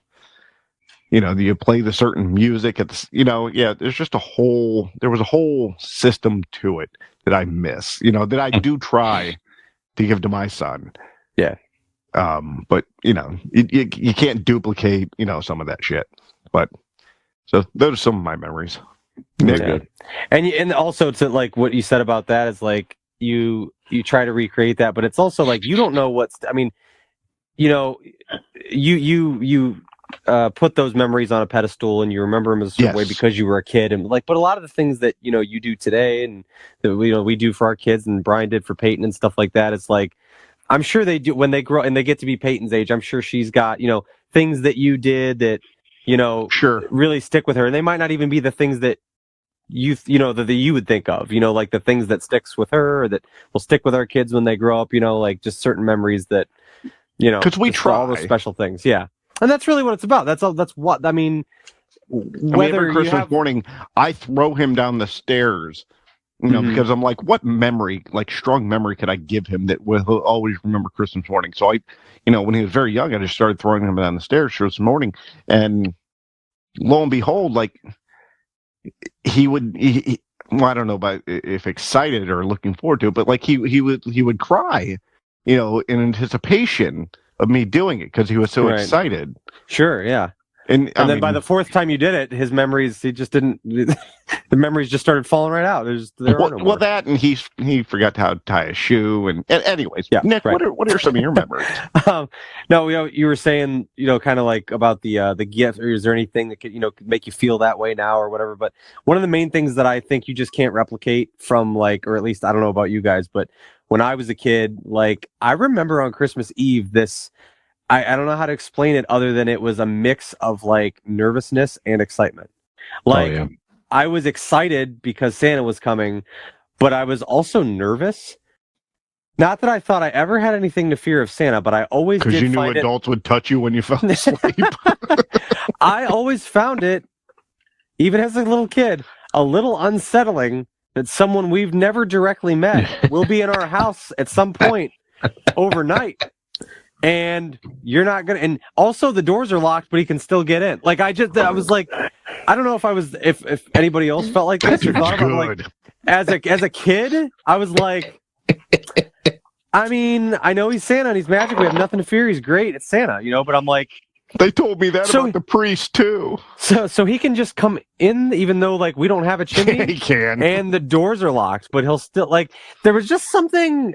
It was, but again, it wasn't out of fear. It is funny to look back on, but it was this kind of like. It was. I was excited to go to sleep, because I it was it's fun and it's magic, but then I was also like, it was a little unnerving just knowing that like.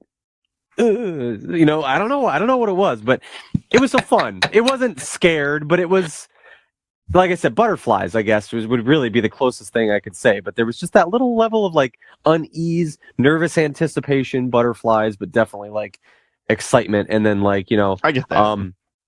My memories wise, it's all these little things like, I mean, the house I live in now that I purchased from my grandparents, we spent like every Christmas Eve over here.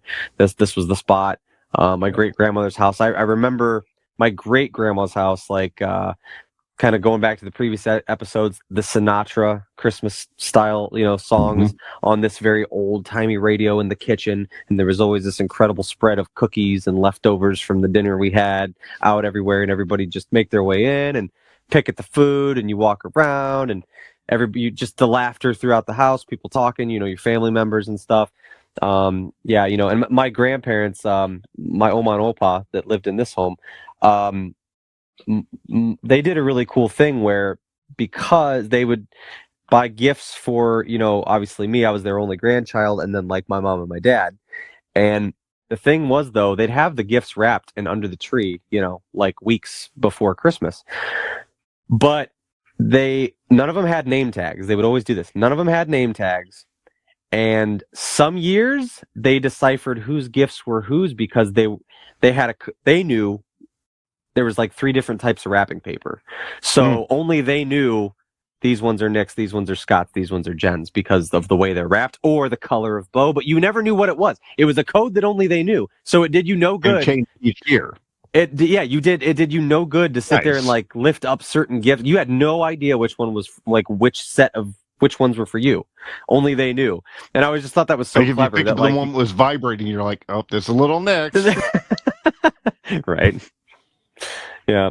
But it was I don't know, just stuff like that, just with family, just little traditions and things like that, and just vivid memories of those old style, big, like different colored Christmas bulbs on the outside of houses. You can still buy them, but people don't use them anymore. They use like the LED ones and stuff like that. But like, my great grandmother's house was always like done up in those big. Every time I see those big, giant traditional Christmas bulb glass lights, those exterior lights, I always think of that stuff. But yeah, just stuff like that. One of my it wasn't it was not necessarily my worst Christmas, but it was like one of Carter's. It might have been his first Christmas. Honestly, I was working at the radio station. His first Christmas was your worst Christmas. Oh, okay. Well, no, my worst Christmas was not worst, but like it wasn't like that traditional Christmas. Yeah. Like he was born in October, so like December our kids were they were just paperweights. They were flushy paperweights for the first. But Christmas. I was working at I worked the overnight at the radio station in Cleveland, Independence, mind you. But I'd come in like I drove, like a bat out of hell to get here and wake everybody up and kind of did the whole that. So that's my first memory of like his Christmas. I actually haven't even thought about that until just now. Like it wasn't bad. I mean, because like he didn't know any better, and hell, actually nobody did because I mean they knew I was working, but it's not like they were waiting. Right. They were sleeping, but it was still I was up for like fucking 48 hours. Because you have to do all the whole family and stuff after, your kids open presents and whatever. But yeah, that's another kind of weird memory that came to mind. Yeah. Do you have either one of you guys have like a specific gift or a thing that like Joe? You said you're Atari, Brian. Do you have like a specific like something that when you were a kid that was like? I honestly don't. Nothing honestly as a kid that sticks out to me. Specific. I remember. Honestly, in my stocking, getting the comic book had just come out. It was scarce because like it went so fast. But the Superman dies when he was killed by Doomsday. That was in my stocking one year, and like out of everything I opened, that's the thing I was most excited about and remember to this day. Really, yeah, that's cool. Yeah, gift wise, I can't. I mean, I guess that the Atari was probably the biggest. I definitely had some nice gifts of my time growing up. But that was the biggest probably gift that I received. I was thinking about some of the stuff you were talking about. It's from a memory perspective. I don't know. There's so much. Just I remember just waking up. You sort of, as a parent, you're sort of sleeping, and then you feel like you get that sense of somebody's like, around, and waking up and looking, and I can just vision it now. The little Peyton standing there with her pajamas, just, just kind of standing there, just sort of, she didn't want to go wake up. She didn't want to go wake up Daddy, but she was just sort of in the hallway, looking in, like, just waiting for Daddy to kind of wake up. Parents. Yeah, and then just. To go downstairs in the excitement. She was always so good though. She waited. She didn't go downstairs without Dad. It was just like waiting for me to wake up and go downstairs. Those are, just the anticipation and the excitement. Is you kind of mentioned it already too. As a kid, and then you see it how it passes on to your children.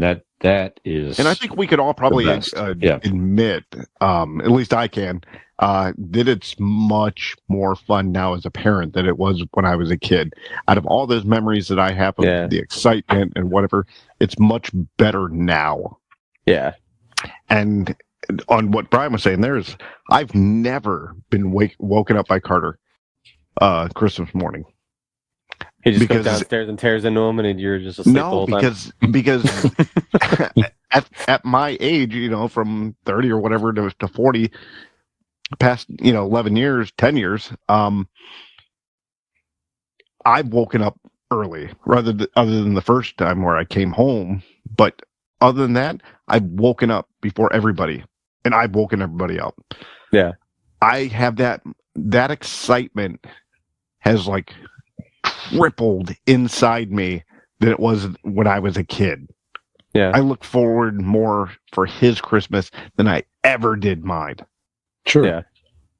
Yeah. That's all about, man. And then hopefully, he feels that way too, getting some of that from his dad, and then he'll pass it on to his kids someday. Sure. That's what it is. That's a beautiful thing, man. Yeah. Nick, anything else? I got what do I got? Yeah. No, go ahead if you got one. Because another memory. They're not like, because I didn't, like you said earlier. Yeah, like, because I didn't really prep for this because I'm like, it's Christmas memories. Yeah. And now as we're talking about this, they're all kind of popping back in my brain. Yeah. I was in a trunk of a car. Go ahead. Are you talking about the first night we met? Well, this is one of your Christmas memories, I thought. The first night we met. Mm-hmm. Brian abducted me. Before the days, Dick, they had the thing in the back, the trunk release thing. Yeah, horse shit. That was a major inconvenience. That thing. You know what I'm saying? I'd like to talk Brian to whoever came up with that. so hard for them not to make that. It was so people can just get out at will from the trunk now. What is that? Bunch of bullshit. That's what that is. Go ahead, Dan. No, I remember there was like a specific action figure that I wanted, and my dad like all year wanted like he worked a lot, right? And but like just last minute he realized, yeah, and like he really wanted me to have it, so like he went to all these stores and he got in fights with people. I think he fought a mailman. To get me this specific toy. What's that? I think this just sounds like Jingle All the Way. He sounds like a great dad. Sounds like a great fucking dad. The best. And if Brian, he's willing to punch out a fucking reindeer for you to get it, like right. To make it sounds like a good dad to me. It's a good dad in my book. Don Harvey's the best. He is. No, I remember one year I got so like they typically my parents, everything was under the tree when I got there, but there was this one year that I was kind of like I had to open a small gift and it said to like go look in the basement or whatever, and I'm like, okay, and then there's a present wrapped down there, and then I go down to the basement. There's a hooker chained to the wall, and his dad's like, "This is your turn, son. It's time, 9-year-old Nick. Go ahead. It's time to be a man." But then in that box was like, and it led me to a couple different places. Well, What's it in the led box? Eventually into our front coat closet in our living room. And inside was, to this day, I still have it. It was my first, at this time, the carbon fiber, like the one-piece synthetic hockey sticks were a new thing because they used to have, it was just all wood sticks. And when I was playing hockey, all I ever had was wood sticks. And, the carbon ones were super lightweight and, very expensive. So it's like a scavenger hunt. Yeah, find the and I present. never thought I'd get one. And to this day, it's a left-handed Easton Synergy Joe Sackett curve stick. I still have it to this day in my garage. It was like one of the ones that really sticks out that I'm like, I just couldn't believe it because they were so expensive and they were so like, it was so cool. And like the pros used them and I still, most kids just had the wooden stick. So it was kind of cool. But, and then this is kind of hard to imagine being what Star Wars is now and like all of the merchandise and all, but like before they, I don't know. It was probably like mid to late 90s. There were no Star Wars action figures. Like we had my dad's like old ones, the Kenner ones that like, that Brian has. And I've, I have my dad's like original set, but there were no Star Wars toys. And then one year they came out with, your basic, the first series of them or whatever. And it was inside of this one box. There was, all of them were in there. Like you open this big box and like Luke was in there and Leia and Darth Vader and the droids and Chewie and Han and like the central characters all in their individual boxes and I'm like, oh my god, and I'm pulling them out one after the other and it's Yoda, Darth Vader, and C-3, and then in another box it was the Millennium Falcon, like the big, like that all they could all go in, and that was, I just remember like that was one of those moments where I was just like, oh, like blown away. Like I was just like, oh my god, they're all of them. I got all of them. You know what I mean? Like it was just, that was really cool. And I was at that age to where like action figures were, a really big deal, and like to get all of the Star Wars ones, and when they're like I said, up to that point, it's so weird to think about now, but like there were not Star Wars figures out when I was like a little kid. I don't know if I was like maybe 8 or 9 or 7 or somewhere in that age range, but yeah, up until that point, they're, you know, it was scarce. It was scarce. Like any Star Wars, like memorabilia, action figures, anything. Like I remember it was like it is now. Yeah, it was like 1992. I get this box and I fucking, you know, ripped up the wrapping paper, opened the fucking top, and it was Harrison Ford. He just says, "Fuck you," and I closed the box real quick and I ran. I don't know whatever happened to that, but like it was very strange. Yeah. Did he have his left ear pierced yet, or no? Was this pre or post left ear pierced? Of course, yeah, pre. Yeah, pre. Okay. Yeah, it was a wish. It was a wish Harrison Ford. That's right. Sounds like. Yep. My original Millennium Falcon is you can't see it now, but it's hanging right off camera, right over here. But the original one that I have as a kid is hanging up in my office right here. Yep. Nice. Yep. Very cool. All right. Well, anything else, there, guys? There's probably 4,000 things we could talk about here. Any other memories you wish to call out? Other than the Christmas dinners and parties that I've got to spend with you gentlemen. Yeah. Those are my worst. But other than that, you know, my Christmases are great. No, it's now it's the stuff like Dean said with the kids now. It's so much more fun. You think back to that, and I think it brings back those emotions and those memories from when you were a kid, and now to be able to like give that to your kids and have it with your children is just completely unmatched. It's unlike anything else. Yeah, I think we all share the same sentiments. Where it's getting the gifts as a kid it was great. It was exciting. It was fun. And as we've gotten older and had our own kids, the joy of giving and seeing that anticipation, excitement with our own children that's what it's all about. I mean, that's it. You know, and that's what it should be. Absolutely. And they should make their own memories, and hopefully they'll pass those on to their kids and so on. That's really some of the the true magic of the season for sure. In all seriousness, so good stuff here. All right. Well, you know, guys, just one last thought here. You know, Santa has a heart of gold. He does, certainly, right? Yeah. Who else has a heart of gold? Is a golden heart tattoo. That's right. That's right. Our friends at Golden Heart Tattoo. If you're in the Norton area in Northeast Ohio, hey, looking for a tattoo, maybe that's one of your Christmas wish items. Maybe that's something that will bring you a lot of joy and happiness yet in the Christmas season.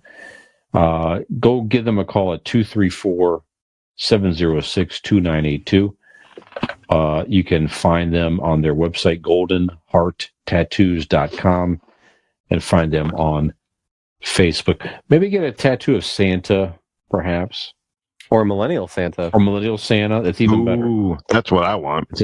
I'll be happy to pose. I'll be happy to pose for the sitting for the right price for that particular tattoo session, if you would wish. So he's telling the truth, guys, because I paid him a pretty hefty sum, and he sat for a nude oil painting that I did of him, That's right. And it turned out magnificent. Yeah, absolutely. He also let me paint him like one of my French girls as well. So yes, that's right. Oh no, Nick, don't get me wrong. No, he was fully clothed. I was nude while painting him. Yeah. But it cost a lot. It was weird. Yeah. Are there other sessions where I just got like a Clark bar for a session? I don't know. I don't know. It was one of the mini ones though. That's right. All right. So if you're listening and watching still, if you have your own favorite Christmas memories, we'd love to keep hear them to them. Yourself. Oh, okay. Yeah, keep your fucking self. We're not interested. This is where you listen to us talk about our shit. See, this is a one-way street. It's your own goddamn podcast. Maybe we'll fucking not listen like you don't listen to us. Right. God damn it. No, seriously. If you have we're interested to hear. Just email us. convincingidiots at gmail.com, or We'll read them on the air next time if you want. We'll tell shout you out. Every single one. Share. Yeah, that's right. Yeah, maybe it's your Christmas list in your miserable lives. I don't know. No, would you have to pack a fucking Marlboro? Right. You know. Anyway, no comment. Well, and we're happy to read them and share them if you're so inclined. So, Nick. Yeah, I think that brings us to another ending. I think it do. Fine episode. Maybe that's somebody's Christmas list as well. Wish as well as this episode comes to an end. Dean, do you have a suggestion, sir? Please, no. I have a wish. And my wish. Okay. Watch it. I'm rubbing the genie's bottle. He comes out and he says, "That's no genie." You said S.O. Gene? What did you say? I said that's no genie. That's no genie.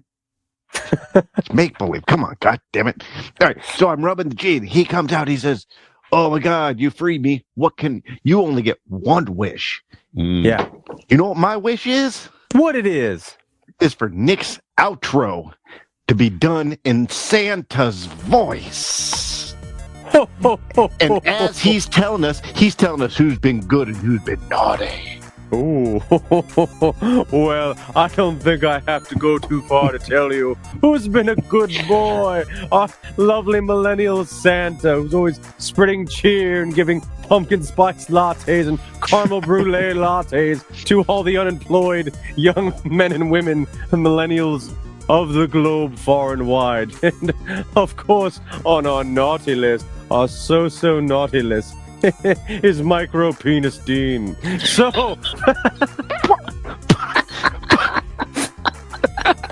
whether you've been nice or naughty, I would like to implore you to go to Convincing Idiots' link tree. That's right. Find your nearest set of reindeer and take them over to the Convincing Idiots link tree. Just go to Google. Start there. Be a good boy. Type in Convincing Idiots link tree, LINKTREE, and there you will find all of the social media accounts in which you can carry on being a good boy or girl by liking, subscribing, rating, and reviewing. You can also find that information on their website. Gather up all your merriest elves and head on over to convincingidiots.wordpress.com. So, for this episode, I am your millennial Nicholas, Santa Claus.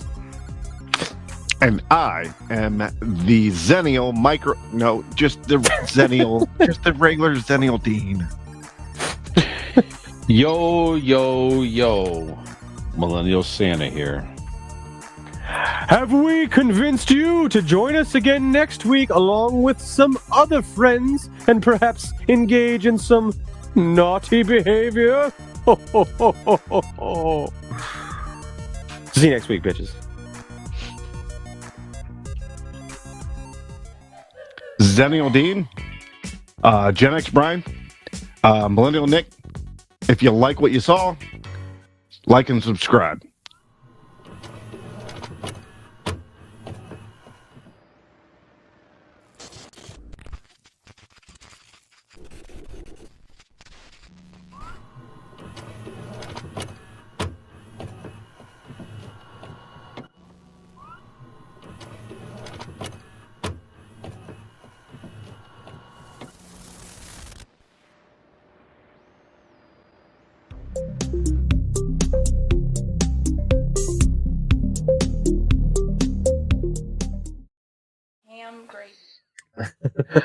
We exude like a gentleman. That's right. We exude fucking class around here. Yeah.